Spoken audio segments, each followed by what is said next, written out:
नमस्कार, स्वदेश न्यूज देख रहे हैं आप। मैं हूं आपके साथ ऋषभ सोनी और लेकर आया हूं हमारा खास कार्यक्रम एजेंडा।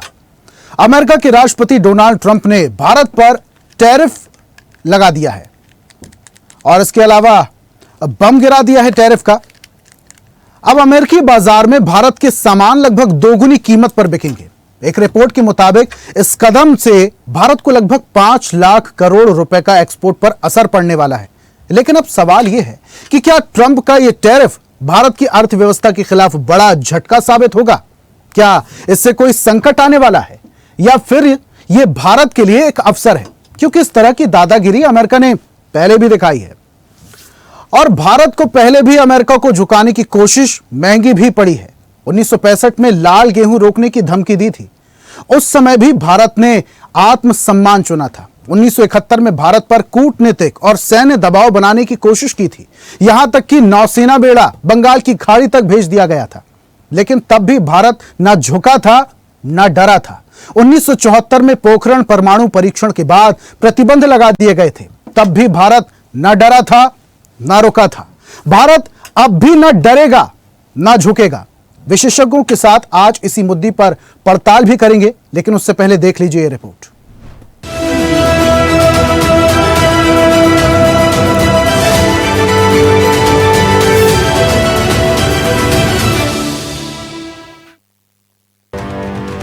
और आज पूज्य बापू की धरती से देशवासियों से भी मैं बार बार आग्रह कर रहा हूं, हमें जीवन के अंदर एक मंत्र बनाना है। हम जो भी खरीदेंगे मेड इन इंडिया होगा, स्वदेशी होगा। भारत से अमेरिका भेजे जाने वाले सामानों पर 27 अगस्त से 50% टैरिफ लागू हो गया है। इसके पहले ये टैरिफ 25% था। यानी अब से अमेरिका में भारतीय सामानों की कीमतें डबल हो जाएंगी, तो असर भी डबल होने वाला है। ग्लोबल ट्रेड रिसर्च इनिशिएटिव यानी GTRI की रिपोर्ट के मुताबिक यह नया टैरिफ भारत के लगभग 5.4 लाख करोड़ के एक्सपोर्ट को प्रभावित कर सकता है। 50% टैरिफ से अमेरिका में बिकने वाले कपड़े, gents jewellery, furniture, sea food जैसे भारतीय प्रोडक्ट्स महंगे हो जाएंगे। इससे इनकी मांग में 70% तक की कमी आ सकती है, जिसका नुकसान भारत में इन प्रोडक्ट्स से जुड़ी कंपनियों को होगा। इससे भारतीय कंपनियों की अमेरिका बाजार में हिस्सेदारी कम होगी। देश की अर्थव्यवस्था पर भी इसका असर पड़ेगा। दूसरी तरफ अमेरिका में चीन, वियतनाम और मैक्सिको जैसे कम टैरिफ वाले देशों के इन सामानों की डिमांड बढ़ जाएगी। सीधे तौर पर इन देशों की कंपनियों को फायदा होगा। सरकार हमारे साथ में इस संकट की घड़ी में खड़ी है, ये उनका हमारे ऊपर आश्वासन उन्होंने हमें दिया और हमारे अपना आश्वासन के साथ साथ सरकार जो सेंट्रल गवर्नमेंट की जो सरकार है उनकी नीतियों से हमें निर्यातकों को क्या फायदा पहुंचेगा, क्या पॉलिसीज आएंगी, उस पॉलिसीज को लेकर के उन्होंने विशेष हम लोगों से चर्चा करी। हमारी जो मांगे हैं कि आयकर में छूट और सबवेंशन स्कीम, इंटरेस्ट स्कीम पुनः लागू की जाए, तो केंद्र सरकार तक भी उन्होंने हमारी बात पहुंचाने का आश्वासन दिया है। वह जितनी भी ODOP के अंतर्गत हमें सब्सिडी मिलती हैं उनको हमने दोगुना करने के लिए उनको अनुरोध किया है कि उनको दोगुना किया जाए। वह अक्टूबर में जो फेयर होने जा रही है हमारी, उसके लिए भी हमने उनको न्योता दिया है। मुख्यमंत्री जी ने आश्वासन दिया है कि वो उसमें आएंगे भी और इन समस्याओं पर सब पर विचार करेंगे। वैसे अगर मैं राजस्थान की बात करूं तो handicraft, garment, textile, marble and granite, gem and jewellery और इंजीनियरिंग, ये मेन इंडस्ट्रीज हैं। लेदर का थोड़ा काम जोधपुर वगैरह में होता है। दरी कारपेट का भी होता है टोंक में और जोधपुर में। तो इस इंडस्ट्री, ये लेबर इंटेंसिव इंडस्ट्री है, 50 से 60% रोजगार देती है और इन सभी इंडस्ट्रीज का 50 से 60% अमेरिका को माल जाता है, जो कि अब बिल्कुल जीरो होने की पोजीशन आ गई है। तो बहुत बड़ा इम्पैक्ट इसका राजस्थान पर आने वाला है। बट ऐसा कोई नहीं होगा कि अपना व्यवसाय बंद हो जाएगा, क्योंकि वो टैरिफ अमेरिका पे लग रहा है। तो हम तो यहाँ से जो भी एक्सपोर्ट करेंगे उस पे जो भी वो टैरिफ लगाने वाले वो टैरिफ लगा के माल भेजेंगे और वहाँ पे बेचने की कोशिश करेंगे और वो सब एडजस्ट हो जाएगा। अभी 25% टैरिफ लगा हुआ है, उसमें हम लोग माल भेज रहे हैं, तो वहाँ पे एक्सेप्ट हो रहा है।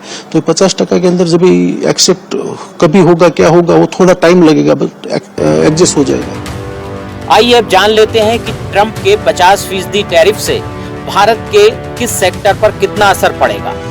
भारत अमेरिका को कुल 5.59 लाख करोड़ का सामान निर्यात करता है। Machinery 1.68 lakh crore, electronics 1.28 lakh crore, drugs और फार्मा 0.92 लाख करोड़, रत्न और jewellery 0.87 lakh crore, readymade garments 0.82 lakh crore, chemicals 0.37 lakh crore, petroleum products 0.36 lakh crore, अन्य सामान 1.29 लाख करोड़। अन्य उत्पाद में प्लास्टिक, लेदर, सेरेमिक, मसाले, चावल और तंबाकू जैसे उत्पाद शामिल हैं। ट्रंप की इस दादागिरी को लेकर कांग्रेस ने केंद्र पर निशाना साधा है। कांग्रेस अध्यक्ष मल्लिकार्जुन खड़गे ने सोशल मीडिया एक्स पर कहा, इस टैरिफ से भारत को 2.17 लाख करोड़ रुपए का नुकसान होगा। खड़गे ने आरोप लगाया कि मोदी सरकार ने टैरिफ को कम करने के लिए कोई कदम नहीं उठाया। टैरिफ लगा 50% और उसके कारण से जो प्रभाव यहाँ के निर्यातकों को होगा उसके लिए तो तत्काल कदम उठाने पड़ेंगे। क्या उतनी छूट दे रहे हैं, रोजगार कैसे बचेगा, व्यापार उद्योग कैसे बचेगा, इस मामले में तो भाई क्योंकि बातचीत तो कई महीनों से कर रही भारत सरकार, तो अधिकारी जा रहे हैं, मंत्री जा रहे हैं, वहाँ के लोगों से बात कर रहे हैं, तो इतना तो असेसमेंट कर लिए होंगे कि कितना उस पर प्रभाव पड़ेगा, तो तत्काल कदम उठाना चाहिए था। यहाँ के लोगों को रियायत क्या दे रहे हैं। उधर ट्रंप के फैसले की अमेरिका में भी आलोचना हो रही है। नेकी हेली के बाद वहां के अर्थशास्त्री जेफरी शेज का कहना है कि भारत पर इतना ज्यादा टैरिफ लगाकर ट्रंप ने अपने पैरों पर ही कुल्हाड़ी मारी है। इससे अमेरिका का ही नुकसान होगा। इससे अमेरिका दुनिया में अलग थलग पड़ जाएगा, उसकी कंपनियों का भारी नुकसान होगा। उधर विदेश राज्य मंत्री कीर्तिवर्धन सिंह ने इस टैरिफ को पूरी तरह से अनुचित बताया। उन्होंने कहा, If you want to know how we look at the tariffs, we feel these tariffs are totally unjustified. हमारा मानना है कि ये टैरिफ पूरी तरह से अनुचित है, क्योंकि जो कारण हमें दिए गए हैं वही कारण कई अन्य देशों पर भी लागू होते हैं, लेकिन टैरिफ चुनिंदा रूप से हम पर थोपे गए हैं। इसलिए मैं कहता हूं कि ये अनुचित है, लेकिन हमारी अर्थव्यवस्था काफी मजबूत है। हमारी सरकार अपने देश के हितों की रक्षा करेगी और हम सभी संसाधनों के लिए बाजारों पर नजर रखना जारी रखेंगे, क्योंकि हमारी आबादी बहुत बड़ी है, जिसकी ऊर्जा सुरक्षा पर भी ध्यान देना होगा। Because we have a very large population whose energy security also has to be addressed. 144 crore भारतवासी इतना सामर्थ्य रखते हैं कि दुनिया में हमारा देश सबसे आगे होगा। अन्न के भंडार भरे हुए हैं हमारे, केवल अपने देश नहीं, जरूरत पड़े तो दुनिया को भी खिलाने का सामर्थ्य हमारा। हमारे वैज्ञानिक, हमारे किसान, हमारे उद्यमी, हमारे व्यापारी, हमारे नौजवान इतना सामर्थ्य रखते हैं कि कैसी भी परिस्थितियां आए अपने देश को भी हम आगे ले जाएंगे। और देख लेना, भौतिकता की अग्नि में दग्ध विश्व मानवता को भारत ही शाश्वत शांति के पथ का दिग्दर्शन कराएगा। अब ये कदम उठा सकता है भारत। यूरोप में जर्मनी, यूके, एशियन देशों में सिंगापुर, मलेशिया, इन देशों में इंजीनियरिंग गुड्स की मांग बढ़ रही है। भारत इन बाजारों में हिस्सेदारी बढ़ा सकता है, पर इंजीनियरिंग गुड्स में उत्पादन लागत कम करना होगा, ताकि कंपनियां अमेरिकी बाजार में प्रतिस्पर्धी रहें। रूस से भारत के तेल खरीदी से बौखलाए ट्रंप ने टैरिफ का सेल्फ गोल दागा है। इससे न सिर्फ भारतीय कंपनियों की अमेरिकी बाजार में हिस्सेदारी घटेगी, बल्कि करोड़ों लोगों की आजीविका पर भी असर पड़ेगा। हालांकि यह भारत के लिए नए बाजार तलाशने और अपनी उत्पादन क्षमता को और प्रतिस्पर्धी बनाने का अवसर भी है। आने वाले समय में ये देखना होगा कि मोदी सरकार इस चुनौती का सामना किस तरह से करती है और भारतीय उद्योगों को वैश्विक स्तर पर कैसे मजबूती दिलाती है। विजय नंदन, स्वदेश न्यूज।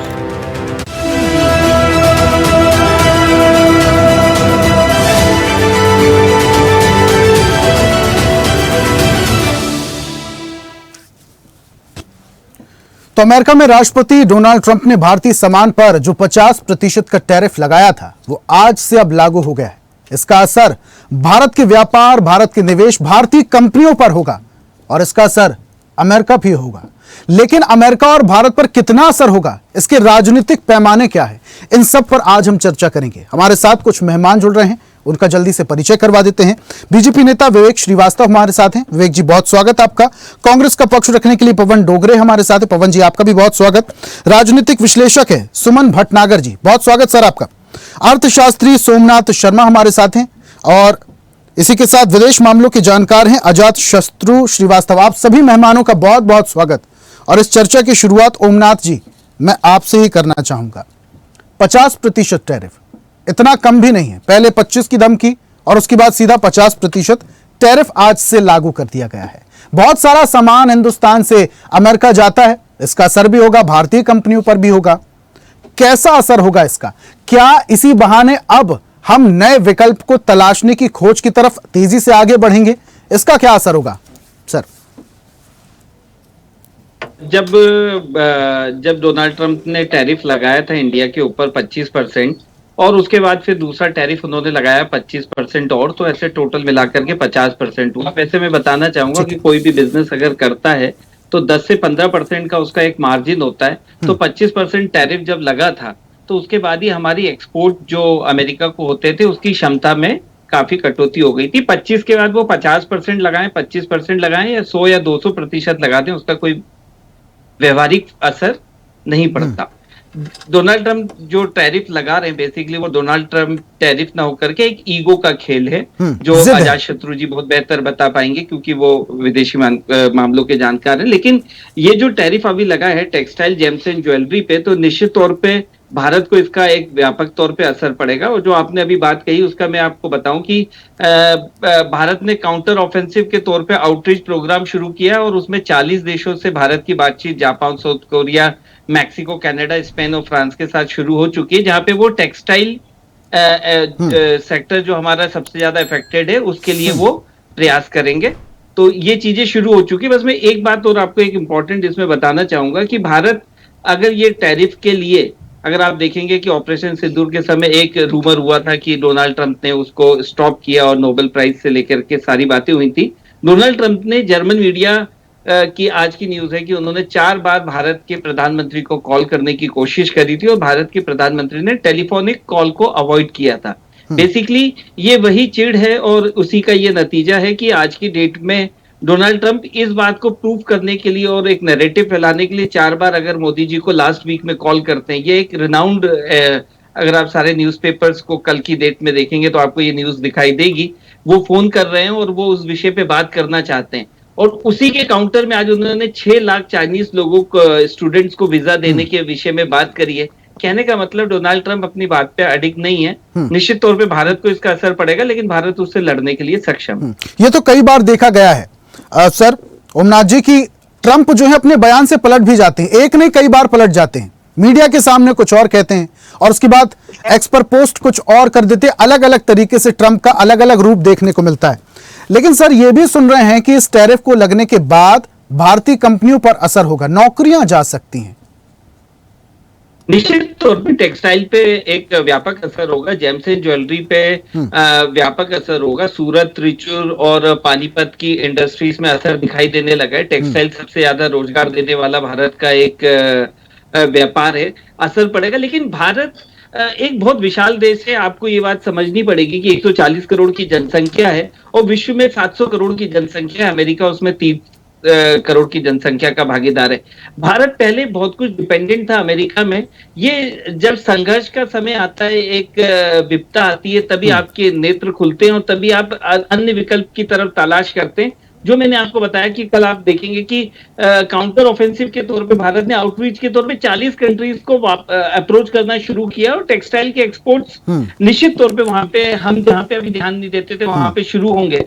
तो अमेरिका का जो है जो डिफरेंस रहेगा उसको कवर करने की कोशिश की जाएगी। जेम्स एंड ज्वेलरीज में भी हम मार्केट को तलाशेंगे और अपने डोमेस्टिक मार्केट को भी हम व्यापक करेंगे। जीएसटी के जो रेट कम किए गए वो वैसे ही कम नहीं किए गए। अगर आप देखेंगे तो उसमें डोनाल्ड ट्रंप का बहुत बड़ा योगदान है। तो भारतीय जनता तो उनको धन्यवाद ही बोलेगी कि टैरिफ कम होने से उनके भारत में भी कंजम्पशन अब बढ़ेगा। ठीक है, चलिए वापस आएंगे आपके पास। राजनीतिक विश्लेषक भी हमारे साथ हैं, सुमन जी।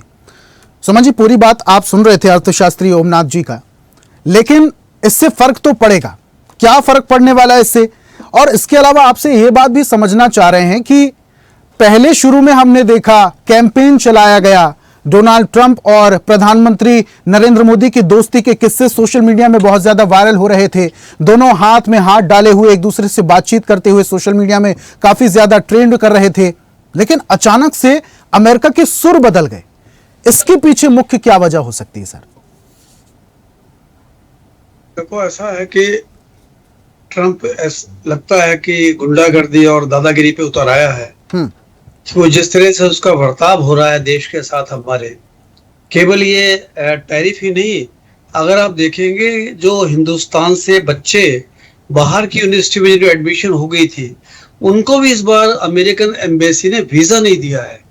सैकड़ों बच्चे इस बार ऐसे रह गए हैं जिनकी एडमिशंस हो गई थी अमेरिकन यूनिवर्सिटीज में, लेकिन एम्बेसी को विशेष हिदायत थी ऊपर से कि वीजा नहीं देना। बेचारे उनके कैरियर से भी खेल रहा है। एक्चुअली हमारे यहाँ से करीब 97 अरब डॉलर का निर्यात हम लोग करते हैं अमेरिका को, और हम लोग कितना उससे वहां से आने वाले माल पर हम सिर्फ 9.4% हम लोग टैरिफ लेते हैं, और उसने लगा दिया 50%। तो देखो, इसके लिए जवाब तो देना चाहिए। ये नमस्ते मोदी और नमस्ते ट्रंप आई और इस तरह की बातें करने का फायदा नहीं है। अब भारत को एक बार अपनी ताकत दिखानी चाहिए। मोदी ने कहा है कि हम झुकने वाले नहीं हैं, हमारे हितों से हम समझौता नहीं करेंगे, और चाहे इसके लिए हमें कितनी बड़ी से बड़ी कीमत क्यों न चुकानी पड़े। इससे पहले भी सुमन जी, ये पहला वाकया नहीं है। इससे पहले भी अमेरिका ने अलग अलग मुद्दों पर हमें दबाने की कोशिश की, लेकिन ना हम डरे ना हम दबे। 1965 की अगर हम बात करें लाल गेहूं की, उस दौरान भी दबाने की कोशिश की गई थी, लेकिन तब के और अब के सिनेरियो में जमीन आसमान का अंतर है। तो क्या अभी इसको लेकर हमें संजीदा हो जाना चाहिए? क्या अब हमें भी टैरिफ की तरफ सोचना शुरू कर देना चाहिए? बिल्कुल संजीदा होना चाहिए हमें। अब हमें इनकी चमचागिरी करने का और इसको नमस्ते करने का ट्रंप को कोई फायदा नहीं है। ठीक है, रूस नया देश आपके साथ दोस्त बना है आपका, चाइना आपके साथ जुड़ा है, और 30-32 कंट्रीज आपके साथ जुड़े हैं। कोई ऐसा थोड़ी कि सब कुछ अमेरिका के पास ही और अमेरिका ने जो करना वही होगा। अब हम लोगों को नए विकल्प तलाश करने चाहिए, और मोदी जी नए विकल्प तलाश कर रहे हैं। ये 140 करोड़ लोगों का देश है, इतना कमजोर नहीं है, और 56 इंच की छाती वाला प्राइम मिनिस्टर है यहाँ का। और जैसा कि ओमनाथ जी कह भी रहे थे, 40 कंट्रीज को हमने अप्रोच किया है, तो मार्केट खुला है हमारे लिए। नहीं, अभी देखो, मार्केट में दिक्कत तो आएगी। अमेरिका बहुत बड़ा निर्यात सेंटर है हमारा माल जाता है। अब बिहार है, बिहार का सारा मखाना जितना वहां पैदा होता है वो सारा का सारा अमेरिका जा रहा है। अब बेचारा बिहार का क्या होगा? छोटे छोटे कारीगर जो कालीन बना रहे हैं, जो और सामान बना रहे हैं, उनका माल जाता था, वो कहाँ जाएंगे? लाखों कर्मचारी जो कामगर हैं, उन पर फर्क पड़ने वाला है उनको, लेकिन समझ जाएंगे। ऐसा बात नहीं कि हिंदुस्तान ऐसा है कि अमेरिका अगर साथ नहीं देगा तो हिंदुस्तान को बहुत दिक्कत हो जाएगी। मोदी जी बैठे हैं और कोई ना कोई रास्ता निकलेगा, और मुझे ऐसा लग रहा है कि अभी भारत को थोड़ा सा सख्त एटीट्यूड अपनाना चाहिए। वैसे तो शुरू में अपनाना चाहिए था, जब अमेरिका ने ये कहा, ट्रंप ने ये कहा कि सीज फायर मैंने करवाया है, उस समय एक कड़ा प्रोटेस्ट करना चाहिए था भारत को कि बार बार आप क्यों कह रहे हैं कि मैंने सीज फायर करवाया है, आपने नहीं करवाया। ये बात कहनी चाहिए थी। हमने इनडायरेक्ट तौर पर इशारा तो किया था। इसी बात को लेकर विपक्ष हंगामा भी कर रहा था सर। सुमन जी, इस बात को लेकर विपक्ष का यही कहना था कि आप कह दीजिए ना कि डोनाल्ड ट्रंप के कहने पर हमने सीज फायर नहीं किया है, डोनाल्ड ट्रंप झूठ बोल रहे हैं, डोनाल्ड ट्रंप के बयान गलत हैं। इस बात को लेकर कह दीजिए, लेकिन आखिर तक डोनाल्ड ट्रंप का नाम नहीं लिया गया। ये कहा 2 दर्जन बार कम से कम कहा ट्रंप ने ये कि मैंने सीज फायर कराया। उससे भारत को, हमारे जो प्रधानमंत्री हैं मोदी जी, उनको कह देना चाहिए था सीधे तौर पर कि ट्रंप जी आप झूठ बोल रहे हैं, आप जो झूठ बोल रहे हैं, आपने कोई सीज फायर नहीं कराया, आपने ये कहना चाहिए था। सुमन जी, लेकिन नहीं कहा। लेकिन ऐसे नेता की टिप्पणी पर, ऐसे नेता के बयान और एक्स के पोस्ट पर कैसे ही भरोसा या कैसे ही सीरियसली लिया जाए, जो नेता हर बात पर बदल जाता हो, जिसका बयान हर बात पे हर दूसरे घंटे में बदल जाता है। दिन में 10 बार बदलते हैं। ट्रंप के बारे में कहा जाता है कि इनको नोबेल पुरस्कार मिलना चाहिए बार बार बयान बदलने का। एक दिन में 10 बार बयान बदल देते हैं। कभी कुछ कहते हैं यूक्रेन के बारे में, कभी कुछ कहते हैं ईरान के बारे में, कभी कुछ कहते हैं भारत के बारे में। इनका कुछ नहीं पता, दिमाग इनका ठीक भी है या नहीं, ये क्या कहना क्या चाहते हैं, चाहते क्या हैं, कहते क्या हैं, कुछ नहीं पता लग रहा। ठीक है, खैर ट्रंप के बयान को लेकर तो और भी कई तरीके की बातें निकलकर सामने आती है। विदेश मामलों के जानकार हमारे साथ अजात शत्रु जी जुड़े हुए हैं। सर आऊंगा वापस से आपके पास, लेकिन बीजेपी नेता विवेक जी भी हमारे साथ जुड़ चुके हैं। विवेक जी, 50% टैरिफ पहले धमकी, अब लगा दिया है, आज से 50% टैरिफ लग चुका है। असर पड़ेगा साहब कंपनियों पर, भारतीयों पर, और भारत में जो लोग काम करते हैं उन पर भी असर पड़ेगा। कैसे डील करेंगे साहब? आपका जो कैंपेन था नमस्ते ट्रंप, वो तो फ्लॉप हो गया। देखिए ऋषभ जी, हमने उनके साथ सहजता के साथ उनका स्वागत किया और जो एक कूटनीतिक संबंधों में जो एक मिजाज रखा जाता है, उस मिजाज के साथ हम आगे बढ़े। ठीक है, लेकिन जिस तरह से मिस्टर ट्रंप पूरी दुनिया को टैरिफ से डराने की कोशिश कर रहे हैं, उससे पूरी दुनिया में नए समीकरण बन रहे हैं। हमें अमेरिका के निर्यात जो हमारी निर्भरता थी या उस निर्यात को दूसरे देशों की तरफ डाइवर्ट करना होगा, और उसके समीकरण बनते सामने दिख रहे हैं। समस्याएं कुछ दिन हो सकती हैं। अमेरिका का ये तेवर कोई हमने पहली बार नहीं देखा है। ठीक है, पोखरण में परमाणु विस्फोट अटल जी के समय हुआ था, तो तब भी अमेरिका ने सबसे पहले हमारे ऊपर तमाम प्रतिबंध लगाए थे, और उन प्रतिबंधों के बाद भी भारत अपने लक्ष्य पथ पर आगे बढ़ता रहा। ठीक है, इस तरह से नरेंद्र मोदी जी ने स्वदेशी पे जोर दिया और कहा है कि स्वदेशी प्रयोग करिए, स्वावलंबी बनिए, तो वो उनका जो मंत्र है उसको देश स्वीकार कर रहा है, और इससे तमाम लोगों ने प्रेरणा लेकर के अमेरिकन उत्पादों की तरफ से मुंह मोड़ा है। किसको कितना नुकसान होता, किसको कितना फायदा आगे तिमाही में सब दिख जाएगा। ठीक है विवेक जी, विवेक जी अगर विवेक जी तक कायम रह पाएगा। ठीक है विवेक जी, देखिए अगर इतिहास के पन्नों को मैं पलटाता हूं तो ये पहला वाकया नहीं है। इससे पहले भी कई बार अमेरिका द्वारा हमें दबाने की कोशिश की गई। वो बात अलग है, हम ना डरे, ना हम झुके, ना हम रुके, और इस बार भी ऐसे ही होगा। लेकिन कुछ रणनीति होना चाहिए ना। और अगर इतना ही कुछ आपको सिनेरियो समझ में आ रहा था, और जब विपक्ष आवाज उठा रहा था कि ट्रंप के खिलाफ एक्शन होना चाहिए, ट्रंप के खिलाफ सख्त रुख अपनाना चाहिए, तो ऑपरेशन सिंदूर के दौरान जब ट्रंप लगातार ट्वीट कर रहे थे, एक्स पर पोस्ट कर रहे थे, प्रधानमंत्री ने संसद में एक बार भी नहीं बोला कि ट्रंप ने ऐसा कुछ भी नहीं किया था, ट्रंप झूठ बोल रहे हैं, ट्रंप का बयान गलत है। एक बार भी ट्रंप का नाम नहीं। देखिए ऋषभ जी, कूटनीतिक संबंधों की मर्यादा होती है। सामने वाला अगर अपने कपड़े उतारने पे आमादा है, जरूरी नहीं कि हम भी कपड़े उतार के घूमें। लेकिन सबक सिखाना भी तो जरूरी है साहब। देखिए, भारत की जो स्थिति वैश्विक कूटनीति में है, हम बहुत अन्य तरीकों से भी अपने रास्ते अलग बना सकते हैं। और अमेरिका जिस तरीके से उलझने की या भारत को लाने की कोशिश कर रहा है, चाहे निर्यात के मोर्चे पे, चाहे अन्य मोर्चों पे, उन मोर्चों पे भारत उलझने वाला नहीं है। और जिस तरीके से ऑपरेशन सिंदूर के दौरान अमेरिका और चाइना दोनों के संसाधन पाकिस्तान के काम नहीं आए, उनको धता बता के भारतीय सेना ने पाकिस्तान के एयरबेस तबाह कर दिए। उससे कहीं न कहीं सुपर पावर को शर्मिंदगी तो महसूस हुई, और उस शर्मिंदगी की खिसियाहट मिटाने के लिए उस तरह के चाबुक फटकार रहा है। भारत के इस तरह के चाबुकों का कोई बहुत दूरगामी असर नहीं पड़ने वाला। भारत का खुद का अर्थव्यवस्था बहुत बड़ा बाजार है, और विवेक जी, भारत इसके रास्ते चला। आपकी पार्टी के नेता ये कहते हैं कि हम विश्व गुरु बनने की तरफ आगे बढ़ रहे हैं, तो विश्व गुरु बनने से पहले क्या हमें ऐसे लोगों को आईना नहीं दिखाना चाहिए था? क्या हमें ऐसे लोगों को तिरछी नजरें नहीं दिखानी चाहिए थी जो लोग हमें दबाने की कोशिश कर रहे हैं? अभी ओमनाथ जी कह रहे थे कि 40 कंट्री को हम अप्रोच कर रहे हैं, लेकिन अप्रोच करने से क्या होगा? अभी तो धमकी मिल रही थी, अब तो टैरिफ लगा दिया गया है। कोई तो रोड मैप होगा आपके पास। नहीं, टैरिफ उसने लगाया, हमने कहा तो कि हम अन्य देशों की तरफ अपने निर्यात घुमा सकते हैं। तो आप क्या इस चीज का इंतजार कर रहे थे जब टैरिफ लगेगा, जब समस्या आएगी तब देखेंगे? पहले से कोई तैयारी नहीं थी?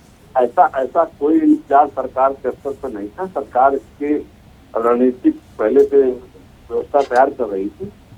चाइना के साथ, सामान्य देशों के साथ, हमारी जो रसिया के साथ हमारी मीटिंगों का दौर चल रहा है, तो इसी की रणनीति का हिस्सा, इससे निपटने की रणनीति का हिस्सा है।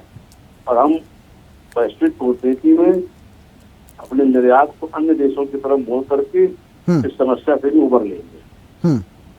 ठीक है, अगर हम इसे पॉजिटिवली भी लेते हैं कि अब हमारे पास विकल्प तलाशने का बढ़िया मौका है। अमेरिका नहीं तो क्या हुआ, पूरा बाजार हमारे लिए खुला हुआ है। तमाम देश हैं हम जिनसे अप्रोच कर सकते हैं, जिनसे बातचीत कर सकते हैं। अटल जी कहते थे आवश्यकता आविष्कार की जल्दी होती है। ठीक है, अब हमें जिस स्थिति में टैरिफ का चाबुक मिस्टर ट्रंप पे फटकारा है, वो हमें और मजबूत बनाएगा और भारत और मजबूत होकर के दुनिया के सामने खड़ा होगा। भारत कमजोर देश नहीं है, छोटा देश नहीं है। भारत मजबूत इरादों वाला, मजबूत प्रधानमंत्री के नेतृत्व में चलने वाला देश। ठीक है विवेक जी, दुनिया को हमने मूल मंत्र दिया है, अंतः अस्ति प्रारंभ, मतलब कि अंत के बाद तमाम तरीके की जो चीजें हो रही हैं, अब इस पर हम चर्चा करेंगे। कांग्रेस प्रवक्ता हमारे साथ जुड़े हुए पवन जी, पूरी बात आप सुन रहे थे। विवेक जी से मैं ये पूछ रहा था कि आप क्या इंतजार कर रहे थे कि जब धमकी मिली है और धमकी के बाद जब टैरिफ लगा दिया जाएगा तब हम सोचेंगे? पहले से कोई तैयारी नहीं थी। पहले 25% की धमकी मिल चुकी थी और ये धमकी पहली नहीं थी, कोई नई नहीं थी। इससे पहले भी अमेरिका कई बार दबाने की कोशिश कर चुका है। 25 से सीधा 50%, कोई रोड मैप दिखाई नहीं देता। लेकिन अब की बार ट्रंप सरकार लो आ गया सामने। अब की बार ट्रंप सरकार, किसने दिया नारा? ये नारा भारतीय जनता पार्टी के प्रधानमंत्री, हमारे देश के प्रधानमंत्री सारी दुनिया को कहते चले, अब की बार ट्रंप सरकार।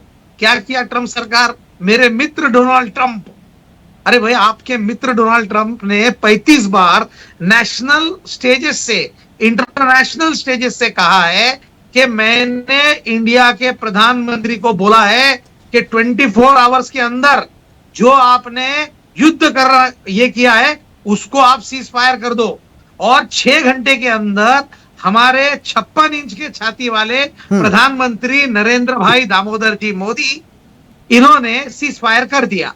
सीज फायर सिर्फ अमेरिका ने आग दिखाया। ऐसी कौन सी प्रॉब्लम थी कि हमको इतना ज्यादा अमेरिका से दबने की जरूरत थी? और उसके परिणाम भी अभी देखो कि दबने के बाद में आज अमेरिका इस तरीके की हरकत कर रहा है। हमारे नेता सम्माननीय राहुल जी गांधी ने कितनी बार मोदी जी को कहा कि आंख में आंख मिलाकर बोलो उस ट्रंप को कि तुम जो कर रहे हो वो गलत है और आपके लिए मैंने सीजफायर नहीं किया है, बोलो। तो क्या हिम्मत थी? नहीं थी वो हिम्मत। और पता नहीं क्यों, लेकिन अभी भी विवेक जी का विवेक कहाँ गया मुझको समझ में नहीं आ रहा। वो बोल रहे हैं कि ये टैरिफ लागू होने के बाद में भारत और मजबूत होगा। कुछ दिनों पहले एक इंटरव्यू के अंदर प्रधानमंत्री नरेंद्र भाई मोदी पहले से उनको समझ गया था कि ये प्रॉब्लम आने वाली है, तो लोगों को बताते चले आ रहे हैं कि स्वदेशी अपनाओ, स्वदेशी अपनाओ। अरे हमारा एक्सपोर्ट कितना है? बिहार के मखाना की बात अभी हमारे पहले सम्माननीय सुमन जी ने यहाँ पे हमको बताई कि मखाना जो पूरा वहां पे एक्सपोर्ट होता है 100%, आप सोचो उसका कितना बड़ा लॉस है। और उसके आगे जाके बोलता हूँ गुजरात, लेकिन विकल्प हमारे पास खत्म नहीं हुए ना पवन जी, विकल्प हमारे पास खत्म तो नहीं हुए। सिर्फ और सिर्फ अमेरिका ही तो नहीं था हमारे पास विकल्प की बात नहीं है। आर्थिक फटका जो बैठ रहा है, आर्थिक फटका जो हमको लग रहा है, उसका क्या? देखिए विकल्प खत्म नहीं होगा। भारत अपने आप में एक खुद का बहुत बड़ा एक ऐसा देश है जिस देश के अंदर लोगों के अंदर जिद है कि हम जीरो से हीरो बन सकते हैं। ऐसे कई डोनाल्ड ट्रंप आएंगे और जाएंगे जो इस तरीके की घटनाएं करेंगे, मगर भारत अपने आप में एक स्वतंत्र और एक स्ट्रांग देश है जो पूरी तरीके से उभर के आएगा। मगर आज की करंट सिनेरियो के अंदर आप कल अगर देखेंगे तो जो इंडिया का शेयर मार्केट है उसके ऊपर भी इसका जो परिणाम होगा, ये 50% टैरिफ का, ये ठीक आपको है। कल सुबह में समझ में आएगा। क्यों जी, तो ये सारी चीजें जो भारत का अभी जो हमारा जो आर्थिक प्रॉब्लम आने वाला है ये सामने है, और हमारे प्रधानमंत्री सोल्यूशन देने के बजाय में वो चुप्पी साध के बैठ गए। मैं भारतीय जनता लेकिन पार्टी के 40 कंट्री पूरे को देश अप्रोच कर रहे हैं चाहता हम हूं। पवन जी, 40 जी? कंट्रीज को अप्रोच कर रहे हैं हम। 40 में से अगर देखिए, 20 में भी 40 हमारे को- लिए मार्केट है तो वो 20 कंट्रीज काफी है, जी। बहुत बहुत बड़ा मार्केट है फिर हमारे लिए। मेरा आपको क्लियर कट बोलना है कि भारत किसी दूसरे के ऊपर ये नहीं है। हमारे पास 140 करोड़ की आबादी ठीक है। है ना, और 140 करोड़ की आबादी में हमारे पास में अगर हमारे लोग इंडियन बाइंग के ऊपर भी चले जाए तो मुझे ऐसा लगता है कि खुद को हमारे को पूरा प्रोडक्शन हमारा कम पड़ेगा। हमारी इतनी बड़ी दुनिया की सबसे बड़ी आज हमारी आबादी है, तो दूसरे कंट्रीज को हमारे पास में चीजें भेजने के लिए वो तरस रहे, क्योंकि सबसे बड़ा मार्केट हमारा है, सबसे बड़ा मार्केट हमारा है, और उस मार्केट में लोग चीजें भेजने के लिए तरसते हैं।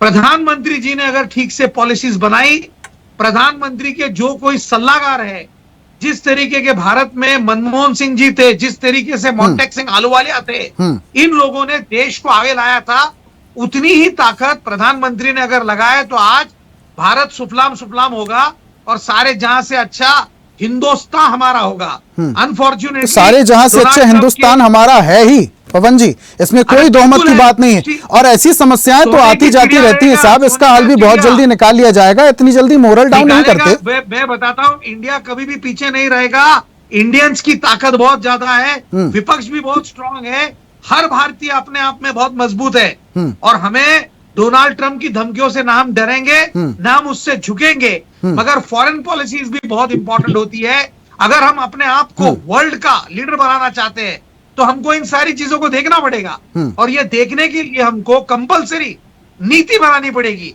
अनफॉर्चुनेटली हमारे पास में अब की बार और मोदी सरकार के पास वो नीति नहीं है, ये कह रहे हैं पवन जी। जी ठीक है, चलिए वापस से आऊंगा आपके पास। विदेश मामलों के जानकार भी हमारे साथ आजाद शत्रु जी। शत्रु साहब, आपसे यही समझना चाहेंगे, हम टैरिफ जो लगा दिया गया है, अब इससे पहले भी कई बार गीदड़ भभकियां मिलती रही, क्या हम इस बात का इंतजार कर रहे थे कि पहले टैरिफ लागू हो जाए उसके बाद हम सॉल्यूशन ढूंढेंगे समस्या का? एक सवाल ये।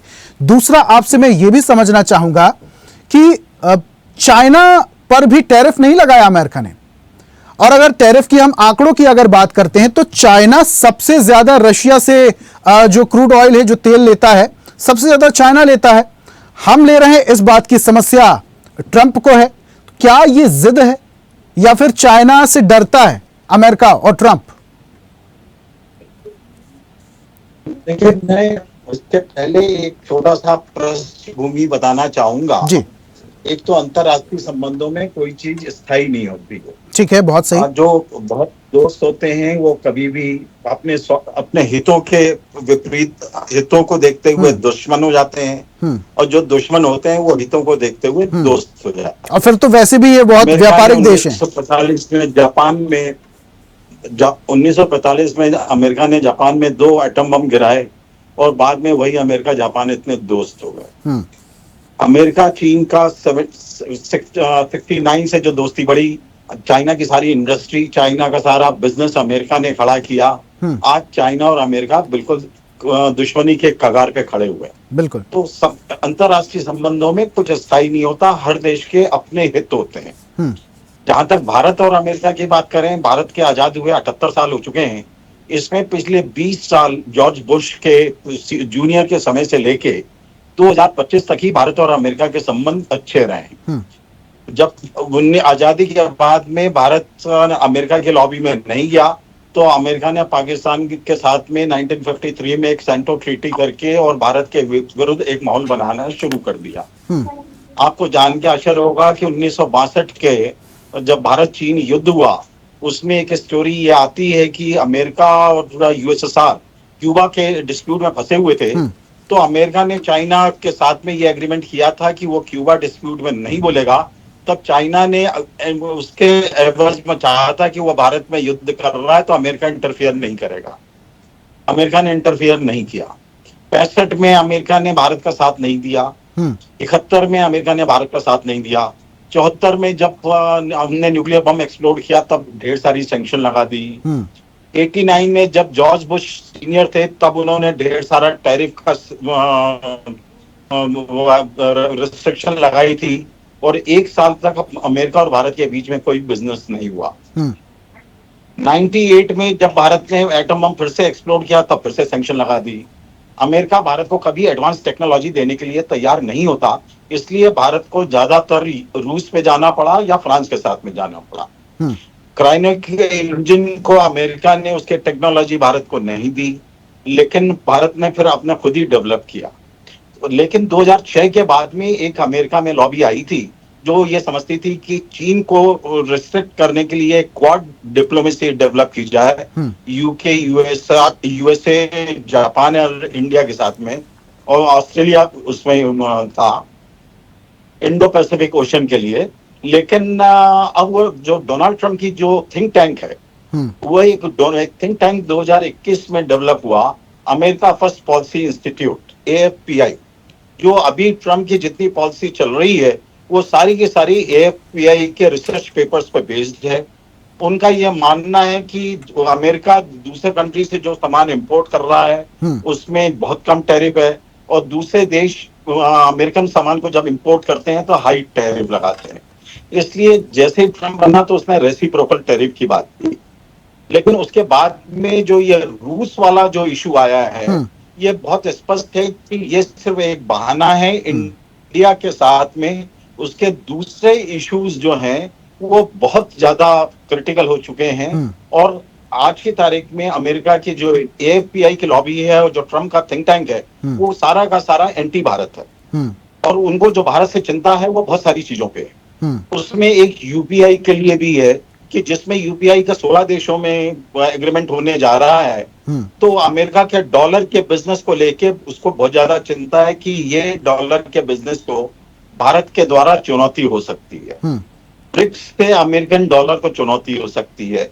अब भारत जिस तरीके से टेक्नोलॉजी डेवलप कर रहा है, जिस तरीके से मैन पावर अमेरिका में जा रहा है और जो अमेरिका की डिफरेंट कंपनीज को टेक ओवर कर लिया है, AFPI के आप पेपर्स पढ़ें, 180 रिसर्च पेपर हैं और उसी के आधार पर ट्रम्प ने अभी तक 90% में एग्जीक्यूटिव ऑर्डर्स जारी किए हैं।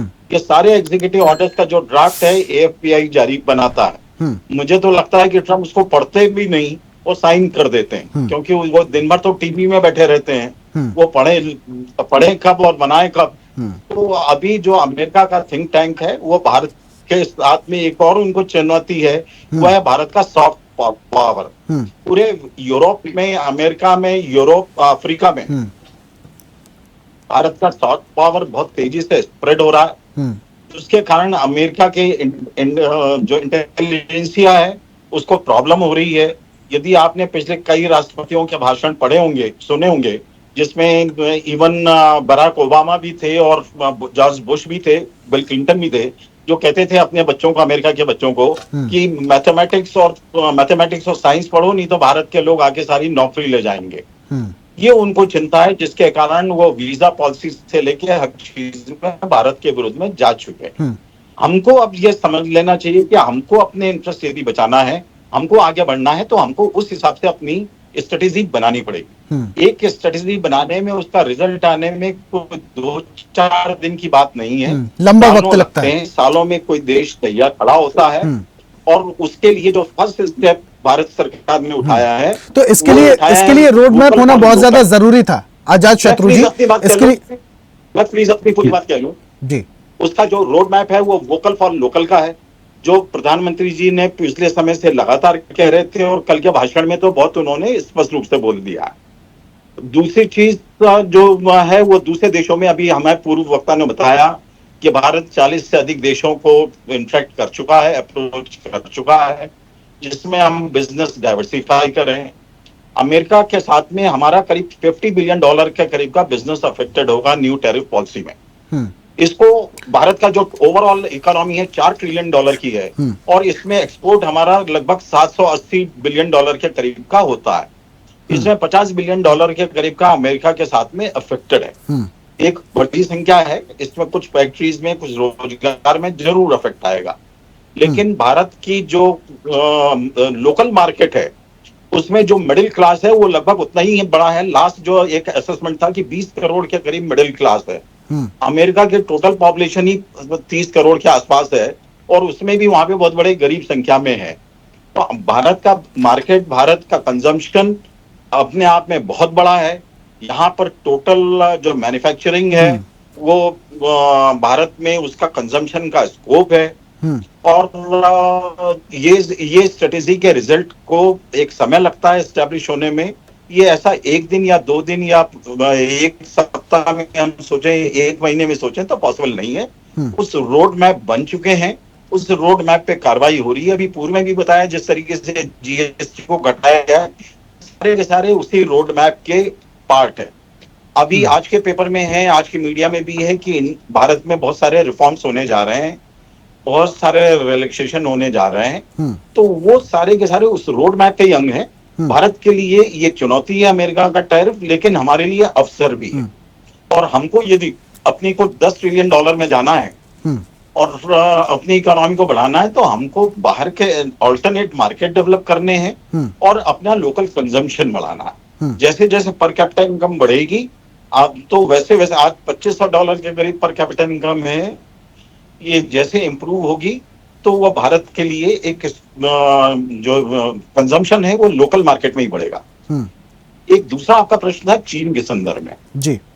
तो जितने मैंने एक इनके जो थिंक टैंक है एफपीआई, उसके जितने पेपर्स देखे हैं उसमें वो चीन के संदर्भ में उनके बहुत सारे एंटी चाइना उनके पेपर्स हैं और वो उनकी स्ट्रेटेजी चीन के संदर्भ में बहुत ज्यादा है और मुझे लगता है कि देर से देर वो चीन को भी घेरेंगे।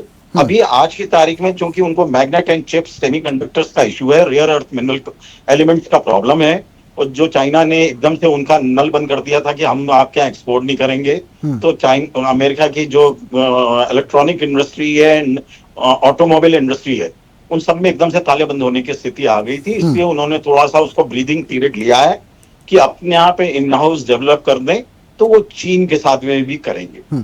चलिए, अमेरिका के लिए थ्रेट आ चुका है। एशिया के ये जो दोनों देश हैं, भारत और चीन, ये अमेरिका इकोनॉमी के लिए थ्रेट है। ठीक है, अभी भले ही चीन की तरफ दोस्ती का हाथ अमेरिका ने बढ़ा दिया हो, लेकिन ये सारे देश आपस में व्यापारिक देश ही हैं। तो जब नफा नुकसान की स्थिति बनेगी, नुकसान होने लगेगा, तो चीन को आंखें भी अमेरिका दिखाने लगेगा। वो वक्त कब आएगा ये देखना होगा। ओमनाथ जी, आपसे सवाल लेना चाहूंगा मैं, क्या अभी इस वक्त डू और डाई की स्थिति है या फिर अभी हमारे पास वक्त है कि हम संभल जाएं और जो भी तमाम विकल्प हैं उन्हें तलाश लें, उन पर काम कर लें? रोड मैप तैयार है जैसा कि बोल रहे थे आजाद शत्रु जी। जी देखिए, 140 करोड़ के देश में मैं आपको बताऊं कि अमेरिका और यूरोप आगे बढ़े ही डू और डाई की स्थिति को छलांग लगा करके ही है। हमारी थोड़ी सी आदत रही है कि हम बड़े स्लो से चलते हैं। जैसे अभी सर ने बताया कि $2,500 हमारी पर कैपिटा इनकम है। अगर अमेरिका की देखेंगे तो 80,000 है, रशिया की देखेंगे तो 12,000 है, चाइना की 12,000 है। वर्ल्ड में कहा जाता है, वर्ल्ड इकोनॉमी में, कि जब आप 2,500 का लेवल क्रॉस करते हो तो आप 12,000 पे जाकर के रुकते हैं। अब 12,000 पे पहुंचने के लिए आपके पास अभी $9,500 पर कैपिटा की इनकम का एक शॉर्टेज है। उसके लिए आपको डू एंड डाई ही होना पड़ेगा। आज की डेट में आपके पास में युवाओं की जो शक्ति है, जो आपकी पॉपुलेशन है, जो एज का आपको फायदा है, वो आपको उसके लिए डू एंड डाई की स्थिति ही पैदा करनी पड़ेगी। और ये एक बहुत जो चैलेंज आपके सामने आया है, उस चैलेंज को बिल्कुल ही अगर आपने उस चैलेंज को स्वीकार नहीं किया तो इससे बेहतर स्थिति आपके पास में दूसरी नहीं आ सकती। अच्छा ओमनाथ जी, और ओमनाथ जी, आप अमाउंट की बात कर रहे थे, मैं जनसंख्या की बात करता हूं। जनसंख्या में सबसे ज्यादा है हम, हमारे पास मैन पावर की कोई कमी नहीं, हमारे पास युवाओं की कमी नहीं। भारत देश युवाओं का देश माना जाता है।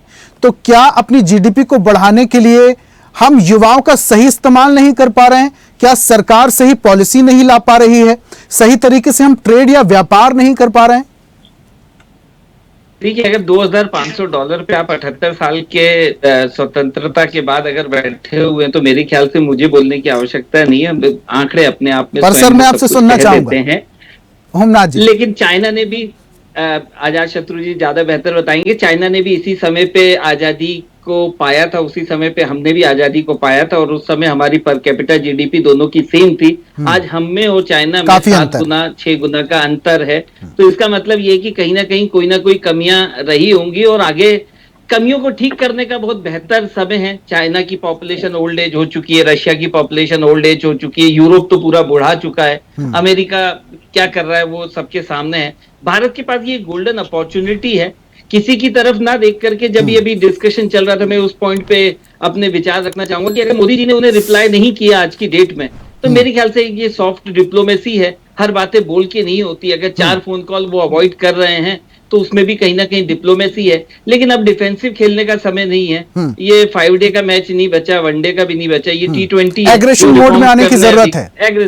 एग्रेसिव मोड में आने की जरूरत है। ये अपॉर्चुनिटी दोबारा नहीं आएगी, ये ट्रबल में एक अपॉर्चुनिटी है, मेरा ये विचार। सुमन जी, एग्रेशन मोड में आने की बहुत ज्यादा जरूरत अब महसूस होने लगी है, क्योंकि जब अमेरिका इस तरीके का कदम आगे बढ़ाएगा तो हमें भी तिरछी आंखें अमेरिका को दिखा देना चाहिए। हमें बता देना चाहिए कि ना हम झुके थे, ना हम झुकेंगे, ना हम रुके थे, ना हम रुकेंगे। ये सही वक्त है।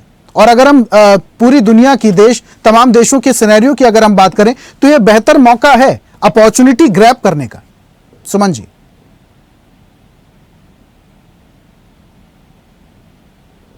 सर आपने माइक म्यूट किया है, शायद उसे प्लीज अनम्यूट कीजिए। हाँ जी, आ रही है आवाज? जी अब आ रही है सर, प्लीज। जो हमारे संघचालक हैं आरएसएस के मोहन भागवत, उन्होंने भी आज एक फंक्शन में बातचीत करते हुए कहा कि अब जो अंतरराष्ट्रीय ट्रेड है वो दबाव में नहीं होना चाहिए।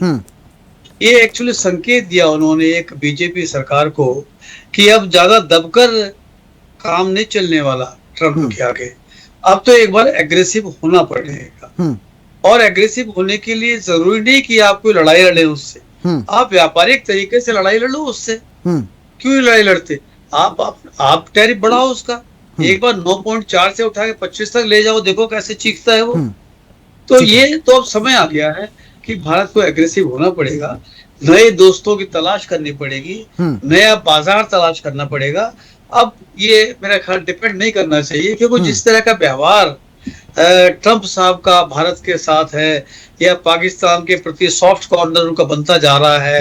कुछ और देशों में, वियतनाम जैसे छोटे देश पर ये टैरिफ बहुत कम लगाया, चाइना ने बहुत कम लगाया, भारत को जिस तरह तंग कर रहे हैं वो, तो अब भारत को सोच लेना चाहिए कि रास्ता अब सीधा रास्ता है कि एग्रेसिव होना है और अपने लिए नए बाजार की तलाश करनी है। सुमन जी, क्या चीज रोक रही है प्रधानमंत्री को एग्रेशन मोड अपनाने से? क्या चीज रोक रही है? क्योंकि मैं जहां तक देखता हूं, नेता मंत्री जो हैं अभी देश में राजनीतिक मुद्दों पर ही उलझे होते हैं।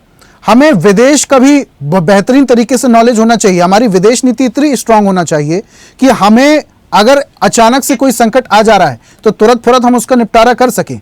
तो क्या हमारे देश के जो नेता मंत्री हैं वो राजनीतिक मुद्दों पर उलझे हुए हैं? क्या हम विदेश को लेकर संजीदा नहीं हैं?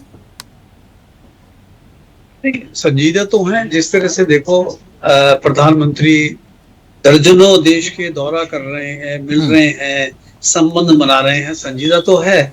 लेकिन भारत की जो विदेश नीति जिस तरह कामयाब होकर सामने नजर आनी चाहिए थी वो नहीं आ रही है। देखो, चाइना ठीक है, चाइना हमारा दोस्त कभी नहीं रहा, और आज हम उम्मीद रखेंगे चाइना दोस्त रहेगा। सीमा पर हमारा विवाद से चला है, चलता रहेगा, वो रुकने वाला नहीं है। लेकिन इसके बावजूद जो नए दोस्त बनाने हैं तो रूस के साथ चाइना हो गया, उसको भी हमें जोड़ना पड़ेगा, मजबूरी होती है। बहुत निवेदन के साथ मैं आपको बीच में रोक रहा हूं। मैं आपसे बस इतना जानना चाह रहा हूं कि आंख दिखाने से हम क्यों कतरा रहे हैं, हम तीखे स्वर अपनाने से क्यों कतरा रहे हैं? अगर मैं जिक्र करूं डोनाल्ड ट्रंप की टिप्पणी की, तो उन्होंने ये कहा है कि जब युद्ध चल रहा था मैंने फोन किया, मैंने स्पष्ट किया कि आप रोक दीजिए, आप न्यूक्लियर की तरफ बढ़ रहे हैं, वरना हम आपसे ट्रेड डील नहीं करेंगे, और मैं इतना भारी टैरिफ लगाऊंगा कि आपका सिर चकरा जाएगा। तो इस तरीके की टिप्पणी अगर वो कर रहे हैं तो हमें भी तो कुछ ना कुछ सख्त कदम उठाने चाहिए, जवाब देना चाहिए। न्यूक्लियर का अगर वो उसके पास है तो हमारे पास भी तो है। इतना नहीं डरना चाहिए कि उसने कोई बात कह दी और हम उसके बाद सीज फायर करते हैं, ऐसा नहीं होना चाहिए। हालांकि लगता नहीं कि भारत सरकार ने या प्रधानमंत्री ने ट्रंप के कहने पर सीज फायर किया होगा, लेकिन फिर भी अगर वो कह रहे हैं इस तरह से तो नहीं, वो संसद में तो कह चुके हैं कि किसी के कहने पर सीज फायर नहीं किया गया है।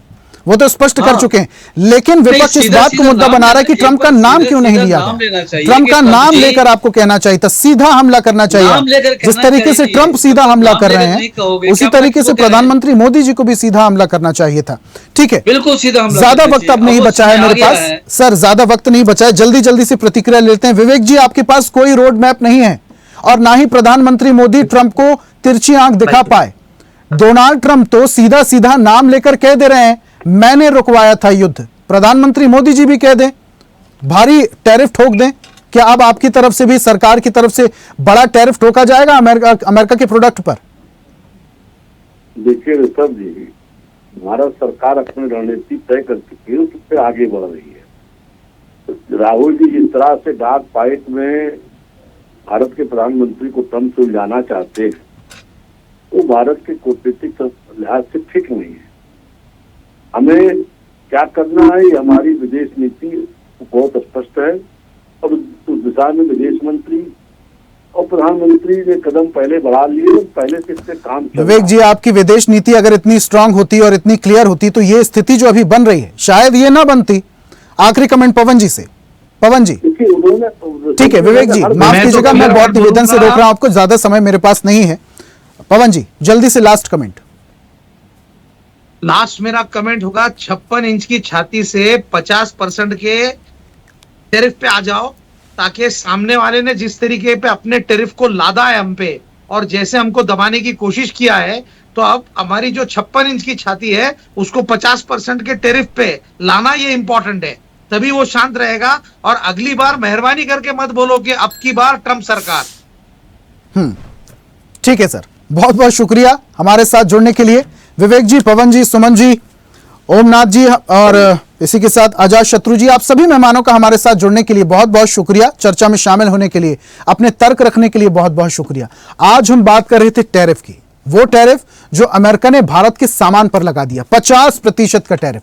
पहले धमकी 25% की और अब 50% का टैरिफ। इसका असर क्या भारत के उद्योग जगत पर, क्या भारतीय कंपनियों पर, क्या अमेरिका पर असर पड़ने वाला है, कितना असर पड़ने वाला है, यह आने वाला वक्त बताएगा।